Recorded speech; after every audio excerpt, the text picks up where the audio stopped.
Hey everybody, what is going on? I hope you guys are all doing well, and welcome to another tutorial video. In this video, I'll be explaining to you guys how you can use Jazzcash to pay for Netflix, so let's get right into it. As you can see, I am on my PC, on my browser in Chrome, and I'll be using this. To explain this to you guys, you can use your phone as well. It really doesn't matter.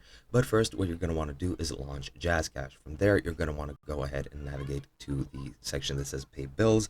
And from there, you're going to want to select Netflix as your biller, and then enter your Netflix account details and everything that is needed for you to pay a bill. Then once you've done that, you can go on ahead into Netflix. I'm already in my account. If you're starting a new account, you can select your billing option there, or in case you already have an account, you can go into Manage Membership and then select Manage Payment Method, and you can add a new payment method. Now, in case you are in the region that supports Jazzcash, in this case Pakistan, you will have to select Jazzcash as your UPI, then enter your Jazzcash credentials and everything, and you might need to enter your PIN and your fingerprint or any other biometric scan so that you can confirm that account is yours.